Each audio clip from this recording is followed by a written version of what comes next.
ini adalah berangkat dari semangat gerakan. Kita dipertemukan oleh cita-cita, oleh misi. Dan saya ingin memulai dengan mengajak kita kembali ke era sekitar tahun 2010, 11, 12, 13. Pada waktu itu disebut sebagai gerakan relawan, itu adalah masa tumbuh awal. Masih minim. Bahkan di dalam politik pun, kalau teman-teman ingat, di 2009 itu belum banyak yang disebut sebagai relawan. Baru di 2014 mulai bermunculan relawan. Kita muncul sebelum itu. Dan kemunculan kerelawanan ini itu berangkat dari refleksi perjalanan bangsa kita yang di dalam setiap perjuangannya selalu menonjolkan unsur kerelawanan. Itu selalu menonjol, selalu ada di depan. Munculnya pada saat apa? Pada saat krisis. Pada saat krisis itulah kemudian kerelawanan itu muncul. Krisis kemanusiaan yang disebabkan oleh alam maupun krisis kemanusiaan yang muncul akibat perbuatan manusia. Tapi setiap kali krisis, di situ kerelawanan itu bermunculan. Nah, ketika kami menggagas bersama dengan teman-teman, saya perlu ingatkan teman-teman sekalian, hampir tidak ada inspirasi yang munculnya secara tiba-tiba tanpa ada stimulasi dari kanan kiri, nggak ada. Jadi karena itu saya berapa kali mengatakan inspirasi tidak datang dari meditasi, inspirasi datang dari interaksi. Interaksi itulah yang membuat kita memiliki inspirasi. Interaksi dengan apa? Interaksi dengan orang lain, interaksi dengan fenomena, interaksi dengan bacaan, inspirasi dengan refleksi atas peristiwa-peristiwa yang ada. Jadi inilah yang kemudian memantik munculnya inspirasi. Nah, pada saat kami memulai gerakan Indonesia Mengajar tahun 2009, awal 2010, itu juga berangkat dari inspirasi. Nah, ini teman-teman, saya mencoba refleksi ini. Kemudian tahun 2013, ketika ada inspirasi untuk gerakan turun tangan, apa yang kemudian melatar belakangi? Kami coba refleksi. Nomor satu, ada pengalaman yang sifatnya personal terkait dengan peristiwa-peristiwa yang telah terjadi di masa lalu. Kemudian ada pengetahuan yang didapat lewat bacaan dan lewat interaksi dengan orang lain. Lalu ada permasalahan yang muncul di hadapan kita. Tiga ini ketika bertemu, dia memunculkan gagasan baru. Pertama, tadi saya katakan, saya merasakan, saya berinteraksi di masa lalu. Dengan apa? Ini kalau boleh saya cerita sedikit. Saya ketemu seorang rektor di kampus saya, namanya Kusnadi Harja Sumantri. Itu relawannya Wahidnya Wahid. SMA, dia menjadi komandan tentara pelajar, Brigade 17. SMP SMA. Orang aslinya dari Sunda, namanya juga Kusnadi Harja Sumantri. Tapi dia bertempur di Jawa Tengah. Dia menjadi, itu kan relawan, cuman angkat senjata gitu. Namanya Brigade 17. Kenapa dikasih nama Brigade 17? Ya pokoknya kalau tentara pelajar namanya Brigade 17. Jadi kalau di mana-mana tanya, Anda siapa? Brigade 17. Anda siapa? Brigade 17. Itu artinya tentara pelajar. Kemudian dia menjadi mahasiswa. Nah, semangat juang itu ketika jadi mahasiswa, saya pernah ceritakan beberapa hari yang lalu mungkin. Ada kebutuhan membangun SMA, SMA-nya dibangun, gurunya di mana? Nah, ini anak muda ini jadi relawan guru SMA. Relawan guru SMA, lalu mengajak teman-teman yang lain terlibat. Dan keterlibatan ini anak-anak mahasiswa nih menjadi guru PTM, nah, pengerahan tenaga mahasiswa. Salah satu, ini tahun 50-an. Bapak Ibu, kalau ketemu dengan orang-orang yang anak cucunya guru PTM, saya bisa bercerita. Mas sosiolog nih Imam Prasojo. Imam Prasojo itu lahirnya di Sumatera Barat. Terus ditanya, Pak Imam Prasojo kok lahir di Sumatera Barat? Iya, ayah saya lagi jadi guru PTM di Sumatera Barat. Karlina, Prof. Karlina, Vinka. Karina Singka. Lahirnya di mana? Singkawang. Karena itu kenapa? Ibunya guru PTM. Anda bisa nyebutin banyak sekali. Tetangga saya ada satu orang, Dr. Salman, meninggal usia 94-95. Beliau adalah salah satu guru PTM terakhir yang masih hidup. Ini adalah tahun 50-an. Nah, itu interaksi itu. Saya dengar ceritanya dari Pak Kusnadi. Terus itu menempel tuh. Sebagai pengetahuan. Kemudian kita punya pengalaman. Kerelawanan ketika zaman kuliah. 1, 2, 3, 4 tuh. Nah, pengetahuan didapat ini pertama tuh, interaksi. Yang kedua adalah bacaan sejarah, bacaan peristiwa-peristiwa di berbagai tempat yang di situ muncul semangat-semangat juang. Lalu yang ketiga adalah problem. Nah, ketika ketemu problem, konteksnya kalau turun tangan adalah bagaimana di dalam arena politik orang baik, atau kalau kesulitan mendefinisikan orang baik, orang tak bermasalah bisa mengikuti proses politik yang penuh dengan problematika kalau orang-orang baiknya memilih diam dan mendiamkan. Nggak bisa. Karena itulah orang-orang baik yang peduli dengan sesama orang baik harus memilih untuk turun tangan, memilih untuk membantu, memilih untuk mendorong. Nah, ini teman-teman sekalian, saya pribadi mengerjakan. Kalau ada teman, kolega, atau orang yang kita kenal, walaupun bukan teman, kenalan, temanan, sahabatan, saudaraan, gitu kan levelnya kira-kira. Jadi baru kenalan saja, tapi terlibat di dalam proses politik, dan kita tahu bahwa ini adalah orang tak bermasalah, maka dulu saya suka berikan endorse. Saya sudah berikan dukungan, nggak ada sungkannya, nggak kemudian takut nanti, enggak, cek aja. Banyak wali kota, termasuk kemarin wali kota yang mau jadi calon gubernur, itu endorsement tahun 2013, walaupun diputar lagi kemarin, tapi itu 2013. Kemudian ada dosen kami di Paramadina mau menjadi wali kota, saya endorse. Ada yang mau jadi anggota DPR, Indra Piliang itu peneliti di CSIS, beliau ketika mau jadi anggota DPR, kami buatkan pelepasan Indra dari dunia akademik ke dunia politik. Dibikin acara, farewell. Karena dia akan berangkat ke dunia politik. Saya selalu dalam posisi melepas, mendorong. Kenapa? Ya saya waktu itu masih jadi rektor. Kemudian ada teman-teman yang mau terlibat, saya akan dorong, saya akan bantu. Prinsipnya apa? Kalau ada orang lain mau turun tangan, maka kita yang lain tidak boleh hanya urun angan. Kita harus turun tangan.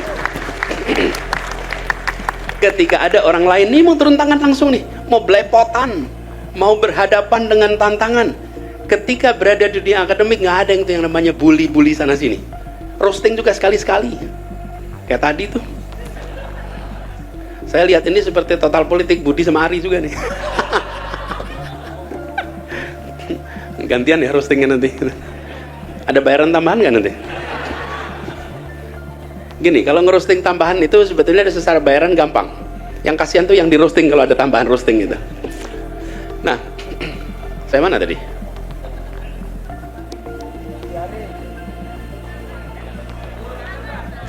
Turun tangan. Jadi, ketika melihat ada orang mau turun tangan dalam urusan politik, nih, kita yang lain mau diam aja. Saya melihat kita harus turun tangan, kita harus bantu. Itulah sebabnya mengapa di 2013 kita mendorong gerakan turun tangan, berangkatnya dari tadi. Satu adalah perjalanan, pengalaman, interaksi. Yang kedua adalah interaksi dengan bacaan, pengetahuan. Yang ketiga ketemu masalah. Itu kemudian kita memilih untuk, yuk kita bangun gerakan turun tangan. Membantu saudara-saudara sebangsa yang mau menjadi pribadi di dalam politik. Karena pada waktu itu ada keunikan yang saya sering ceritakan juga, pengalaman saya di kampus. Kalau ngobrol dengan mahasiswa, saya tanya, nanti kalau sudah selesai mau apa? Ini true story. Dijawab, saya mau ke bisnis, Pak. Terus saya jawab, apa nggak berminat masuk politik? Dan dia menengok ke wajah saya itu kayak rektornya tanya politik gitu. Iya, kenapa nggak berminat politik? Enggak Pak, kenapa? Politik itu kotor Pak. Maka pertanyaan saya, kalau bisnis bersih ya?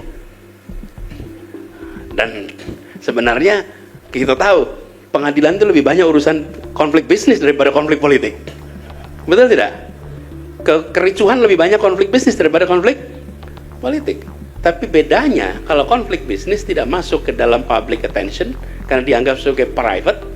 Kalau di wilayah politik dia menjadi publik. Nah, jadi saya sampaikan bersih atau kotor itu bukan sektor. Bersih atau kotor adalah bagaimana menjalani setiap sektor. Dan kalau dijalani dengan baik, maka kita akan bisa menjaga. Nah, disitulah saya ingin refresh sedikit bagi saya pribadi di perjalanan 11 tahun ini. Bagaimana asal-muasalnya, mengapa kemudian muncul gagasan turun tangan. Karena melihat ada orang mau turun tangan, maka yang lain jangan hanya urun angan, tapi ikut turun tangan juga. Nah, dari perjalanan itu, ternyata gerakan turun tangan ini kemudian berkembang. Dan saya harus sampaikan apresiasi yang luar biasa kepada pribadi-pribadi yang tabah, yang tekun, yang rajin merawat gerakan Indonesia, gerakan turun tangan ini selama 11 tahun terakhir. Pak Hosin, Bang Heri, dan teman-teman yang lain. Kenapa? Karena ini anak muda. Anak muda itu cirinya apa? Turnovernya tinggi. Masuk aktif 2 tahun, mentas. Masuk aktif 1,5 tahun, mentas. Masuk 3 tahun, mentas. Betul tidak? Karena anak muda memang turnovernya tinggi. Tapi di balik turnover tinggi, itu artinya ada banyak kader-kader yang kemudian dapat pengetahuan, dapat pengalaman, dapat inspirasi, dan mereka akan meneruskan karya itu di berbagai tempat. Jadi ketika sekarang melihat statistiknya, Indonesia turun tangan ini sudah hadir di 77 kabupaten kota di seluruh Indonesia. Sudah menginisiasi 214 proyek sosial di 30 provinsi. Ini pencapaian yang amat membanggakan. Boleh tepuk tangan sekali lagi buat turun tangan. Dan yang lebih luar biasa adalah cerita dari 66.000 relawannya. Ini turnovernya tinggi sekali. Masuk. Jadi kalau kemana-mana ketemu dengan Pak, saya bagian dari turun tangan, maka pertanyaan berikutnya, tahunnya berapa? Karena tidak mungkin. Kan yang bertahan 11 tahun itu Heri, Hosin, Semi, mana Semi? Ada Semi. Angger, mana Angger tuh? Angger. Darul. Ini suami istri Darul sih. Jadi semua gerakan, siapa lagi yang ada di sini yang 11 tahun 11 tahun tuh masih muda. Kalau dibilang udah 45 tahun, nah baru masalah tuh. 11 tahun masih muda. Tapi teman-teman, ini semua, Pak Bagir, Mbak Ii, ya betul, Bu Rektor tuh. Nah, jadi teman-teman sekalian, perjalanan selama 11 tahun ini adalah sebuah perjalanan pengabdian. Masuk 66.000 orang dan mereka sekarang menyebar di mana-mana. Tapi satu hal yang pasti, idenya tak tertinggal. Idenya dibawa mereka menyebar ke seluruh aktivitas yang mereka kerjakan di mana-mana. Jadi aksi-aksinya nyata. Kenapa? Namanya aja turun tangan. Coba kalau ini gerakan urun angan, teman-teman. Kalau gerakan urun angan ya memang sebatas wacana. Tapi kalau turun tangan, makanya nyata, aksi-aksinya konkret. Nah ini kemudian saya lihat sebagai tempat persemaian kepemimpinan berbasis komunitas. Disebut persemaian kenapa? Karena bibitnya tidak dari kita. Bibitnya dari keluarga-keluarga. Bibitnya dari sekolah-sekolah. Tapi datang ke sini, bersemai di sini, tumbuh di sini, berkembang di sini, lalu mentas, lalu berkarya di banyak tempat lain. Nah, sebagai tempat persemaian ini, kita memulai gerakan itu dengan satu kalimat sederhana waktu itu. Think big, start small, act now. Kata kuncinya adalah pada dua kata terakhir, act now. Kerjakan sekarang. Tapi berpikirnya besar. mulainya dari yang kecil dan kerjakan sekarang. Nah, inilah barangkali cara berpikir yang masih perlu kita jaga, supaya kita berorientasi pada kemajuan, pada karya, pada perubahan. Jadi ini mengingatkan pada proyek teman-teman turun tangan Bandung, lilin-lilin kecil. Mereka mulai dari yang sederhana, mengajar anak-anak jalanan membaca dan menulis. Tapi lihat dampaknya sekarang. Banyak anak yang dulunya tidak punya harapan, sekarang mereka bisa bersekolah, dan sekarang mereka punya mimpi-mimpi yang tinggi. Mimpi, kalau menurut lagunya adalah apa? Siapa yang nyanyi lagu itu? Mimpi adalah, saya nggak usah nyanyiin, nanti ganggu nih, mikrofonnya bukan yang bagus nih, gitu. Mimpi adalah kunci. Kenapa mimpi itu penting, teman-teman? Ini kami merasakan betul. Coba perhatikan, apa yang kita impikan adalah yang kita ketahui. Kita tidak mungkin memimpikan yang kita tidak ketahui, ya? Karena itu dikatakan bahwa mimpi adalah fungsi dari pengetahuan. Semakin pendek pengetahuannya, semakin pendek mimpinya. Semakin panjang pengetahuannya, semakin lebar pengetahuannya, semakin lebar mimpinya. Jadi jangan kecilkan anak-anak jalanan mimpinya dengan apa? Dengan tidak dapat pengetahuan. Jadi kalau mereka diajari baca tulis, kemudian punya mimpi yang tinggi, otomatis datang kampung-kampung, ketemu dengan anak-anak SD di kampung-kampung, tanya, nanti kalau besar pengen jadi apa? Ini mayoritas saya temukan di Jakarta. Maka mereka akan menyukai posisi yang berseragam. Apa? Satpol PP, office boy, supir, pengemudi taksi.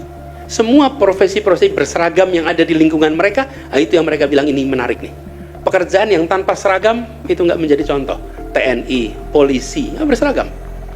Tapi teman-teman ketemu dengan kelas menengah yang bacaannya banyak sekali, tanya pengen jadi apa? Wih, muncul macam-macam. Kalau kopi ini barista, pengen jadi pemain ABC. Itu fungsi dari apa ya? Disebut pengetahuan.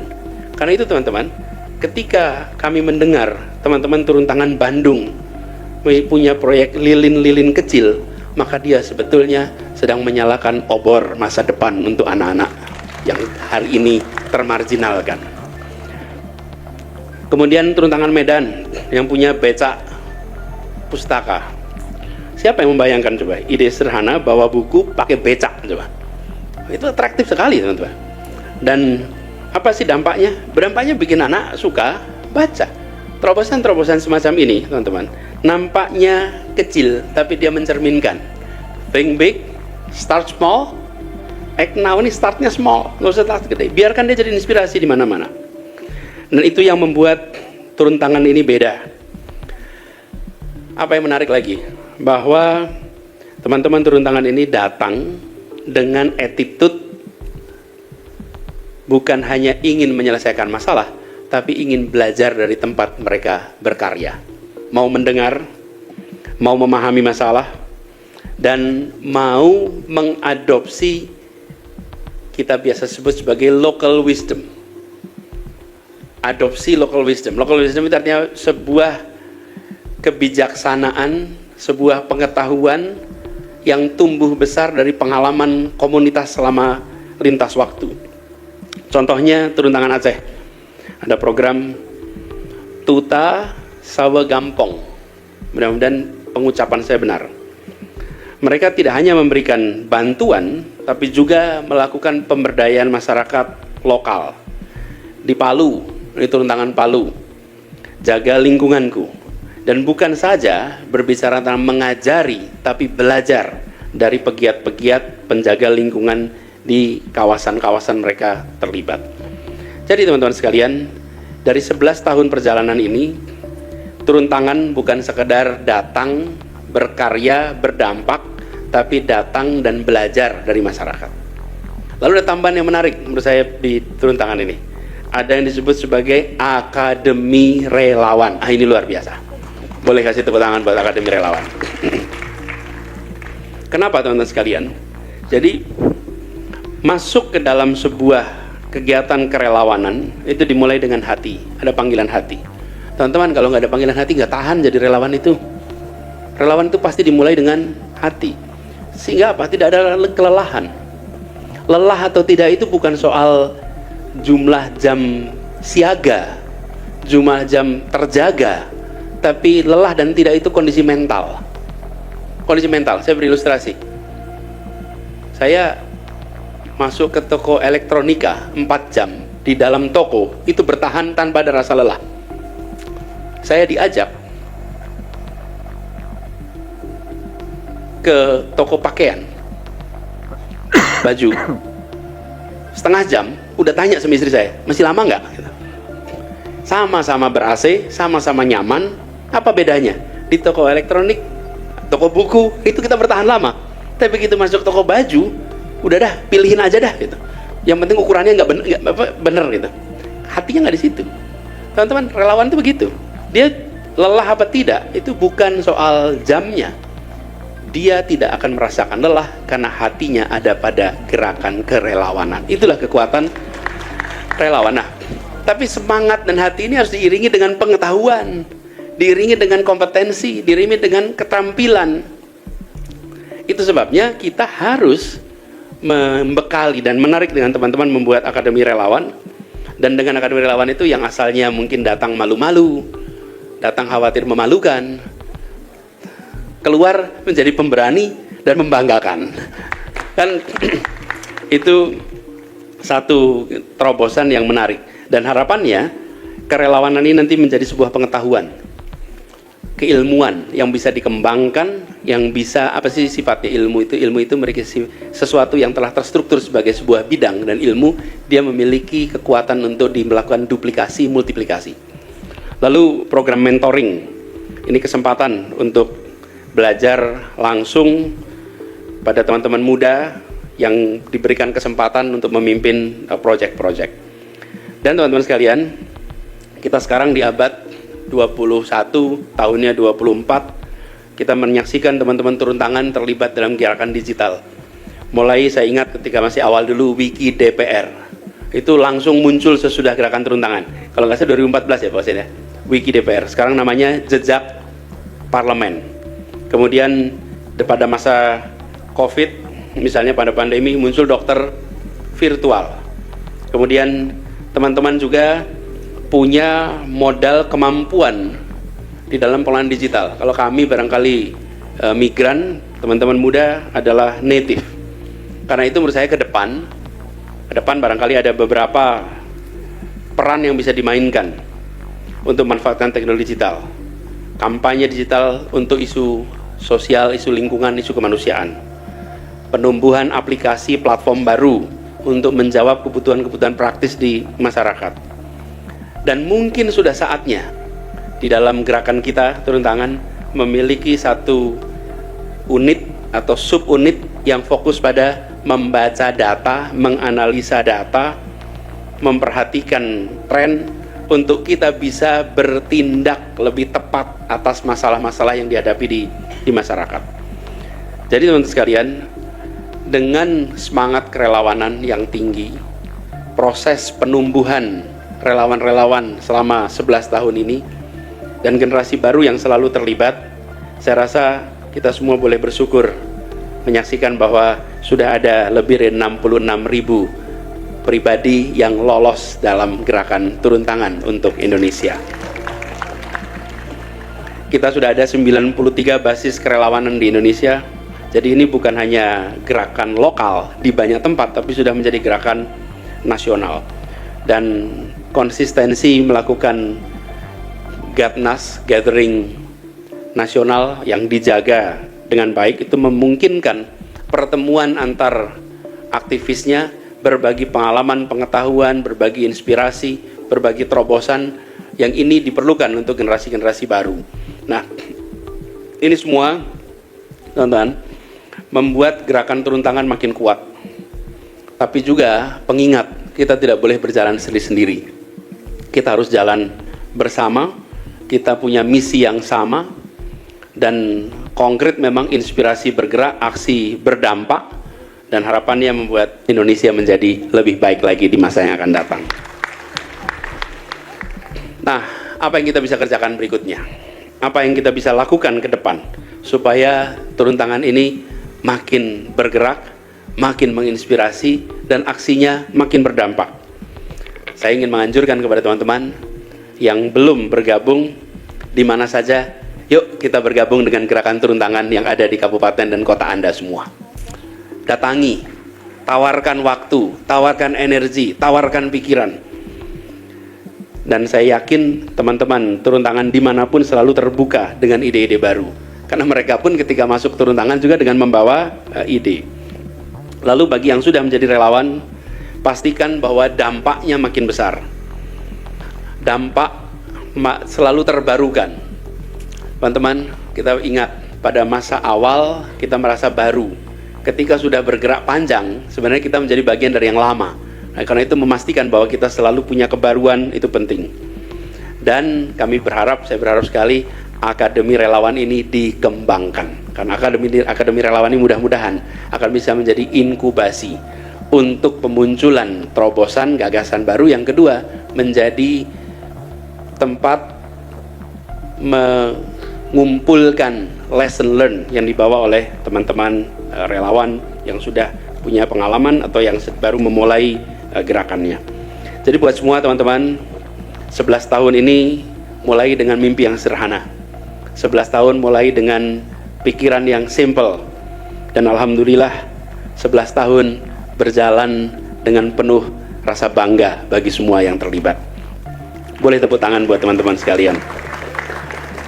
Dan teman-teman semuanya, izinkan saya sampaikan terima kasih.